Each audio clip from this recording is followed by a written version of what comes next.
one prayer could cost a man his life. Yet one elderly prophet opened his window, knelt, and prayed anyway. By sunrise, he would be sleeping among hungry lions. But the lions were not the greatest danger. The greatest battle was between the power of kings and the power of God. Daniel had served faithfully through several kingdoms. King Darius trusted him above every other official because an excellent spirit rested upon him. Soon the king planned to place Daniel over the entire kingdom. While the king celebrated his decision, the other governors burned with jealousy. They knew Daniel was honest. They knew he could not be bribed. They knew he never cheated. If they wanted him removed, they would have to use his faith against him. Late one evening, the officials gathered in secret. One whispered, "We will never find corruption in Daniel." Another smiled, "But we can find it in the law of his God." Together they approached King Darius. "O king, live forever." They flattered him, then proposed a decree. "For 30 days, no one shall pray to any god or any man except you." Anyone who disobeyed would be thrown into the lion's den. The king, unaware of their trap, signed the decree. According to the law of the Medes and Persians, it could never be changed. The trap was set. Daniel heard the new law. He knew the consequences. He knew death was certain. Yet nothing changed.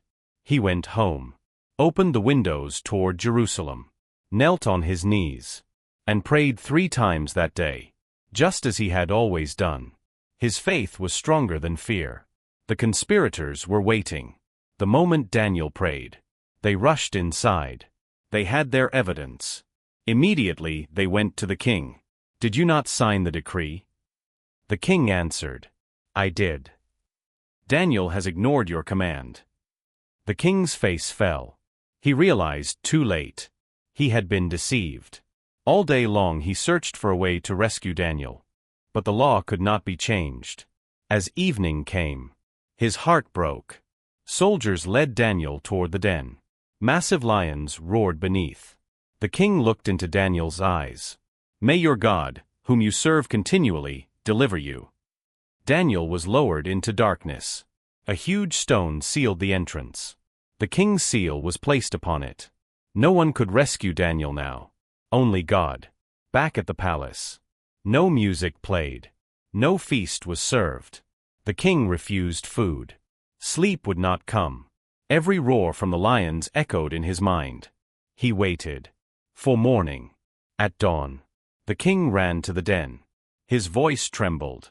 "Daniel, servant of the living God, has your God been able to rescue you?" Silence. Then a voice answered, "O king, live forever. My God sent his angel and shut the lions' mouths. They have not hurt me because I was found innocent before him." The king's eyes filled with tears. Daniel was alive.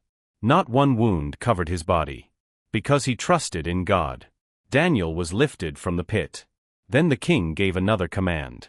The men who had falsely accused Daniel were arrested, along with their families according to the ancient judgment of that kingdom. They were thrown into the lion's den. Before they reached the bottom, the lions overpowered them. The trap they built for Daniel destroyed them instead. King Darius sent a message throughout the empire. "I decree that everyone must fear and reverence the God of Daniel. For he is the living God. His kingdom shall never be destroyed. He rescues. He saves. He performs signs and wonders. He has delivered Daniel from the power of the lions." Daniel continued to prosper. Not because of political power, but because he remained faithful to God. The lions were never Daniel's greatest enemy. Fear was. Compromise was.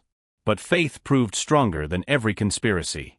When people plotted against Daniel, God fought for him. The same God who shut the mouths of lions still watches over those who trust him. Subscribe.